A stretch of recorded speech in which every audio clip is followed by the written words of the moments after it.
Bismillahirrahmanirrahim. Assalamualaikum warahmatullahi wabarakatuh. Alhamdulillahi ala nikmatil imani wal islam. Asyhadu an la ilaha illallah wa asyhadu anna muhammadar rasulullah. Yang kami hormati Bapak Khainuddin selaku dosen pengampu mata kuliah praktik ibadah serta teman-teman yang saya banggakan.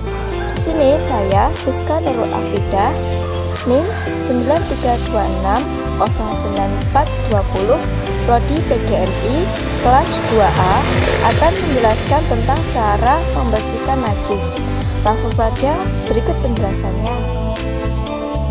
Di sini saya mengambil dari buku Kado Turot yang menjelaskan najis, yaitu ditinjau dari arti bahasa berarti perkara yang menjijikkan. Sedangkan menurut arti secara syara adalah benda yang dianggap menjijikkan yang mencegah keabsahan sholat seandainya terbawa di dalamnya.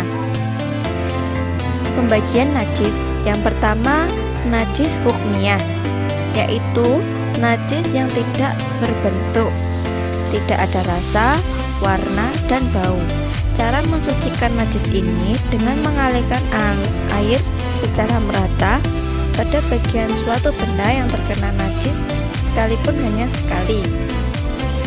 Yang kedua, najis ainiyah, yaitu najis yang terdapat salah satu dari bentuk jirim, yaitu rasa, warna, atau bau. Najis ainiyah ini terbagi menjadi tiga, yaitu najis mukhafafah. Najis mukhafafah yaitu berupa air kencingnya anak laki-laki yang belum mencapai usia 2 tahun dan belum makan atau minum selain air susu ibunya atau ASI dengan tujuan meningkatkan pertumbuhan. Adapun cara mensucikan najis jenis ini bila tidak bercampur najis lain adalah dengan menghilangkan jirim dari air kencing si anak, kemudian memercikkan air di permukaan benda yang terkena najis sampai merata meskipun tidak sampai mengalir. Dalam menghilangkan najis jenis ini juga harus menghilangkan sifat-sifat najis. Sifat-sifatnya yaitu bau, warna, dan rasa. Baik dihilangkan sebelum memercikkan air atau dihilangkan dengan memercikkan air. Yang kedua, najis mutawasitoh, yakni selain najis mukhafafah dan mughalladoh seperti darah, kotoran manusia, ayam, sapi, cicak, dan yang lain-lainnya. Adapun cara mensucikan najis di atas adalah didahului dengan menghilangkan jirim dan sifat-sifatnya, yaitu rasa, warna, dan bau. Kemudian dibasuh dengan air. Apabila masih tersisa warna atau bau saja, tidak berwarna dan bau secara bersamaan dan sulit dihilangkan, maka benda atau tempat yang terkena najis dihukumi suci. Sedangkan batasan sulit dihilangkan adalah warna atau bau tidak bisa hilang seperti digosok berulang-ulang kali yang disertai dengan basuhan. Yang ketiga yaitu najis mughalladoh, yaitu berupa najis anjing dan babi atau keturunan dari keduanya walaupun lahir dari hasil kawin silang dengan jenis hewan lain. Sedangkan cara mensucikan dengan dibasuh atau disiram sebanyak 7 kali. Salah satu dari ketujuhnya dicampur dengan debu yang suci dan mensucikan serta bisa mengaruhkan warna air.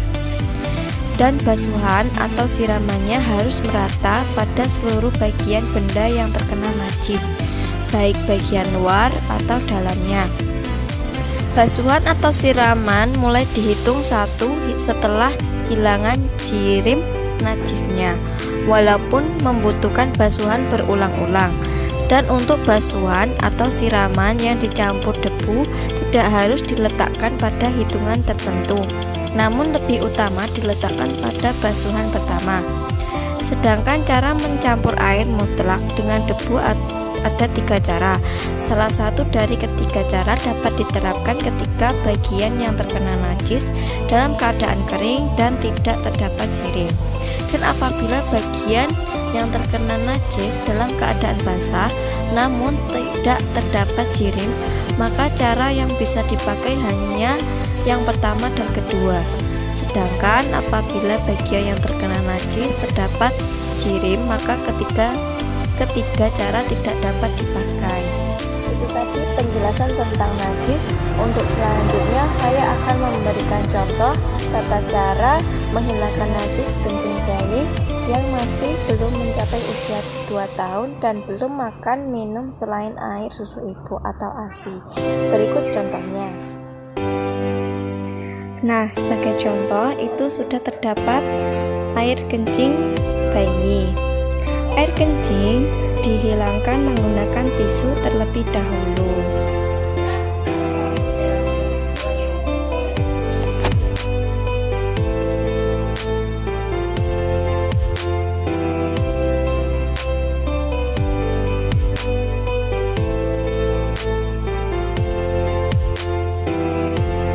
Selanjutnya, bagian yang terkena najis diperciki air sampai merata pada bagian yang terkena najis.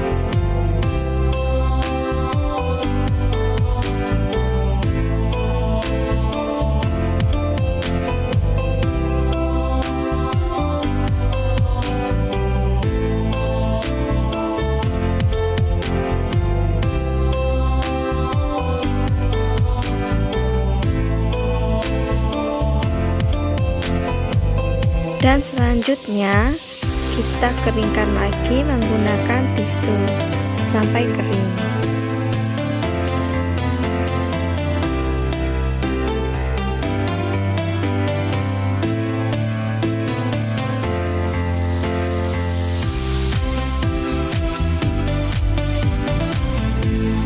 Baik, itu tadi tata cara membersihkan najis. Sekian dari saya, apabila ada kurangnya saya mohon maaf. Wabillahi taufiq wal hidayah. Wassalamualaikum warahmatullahi wabarakatuh.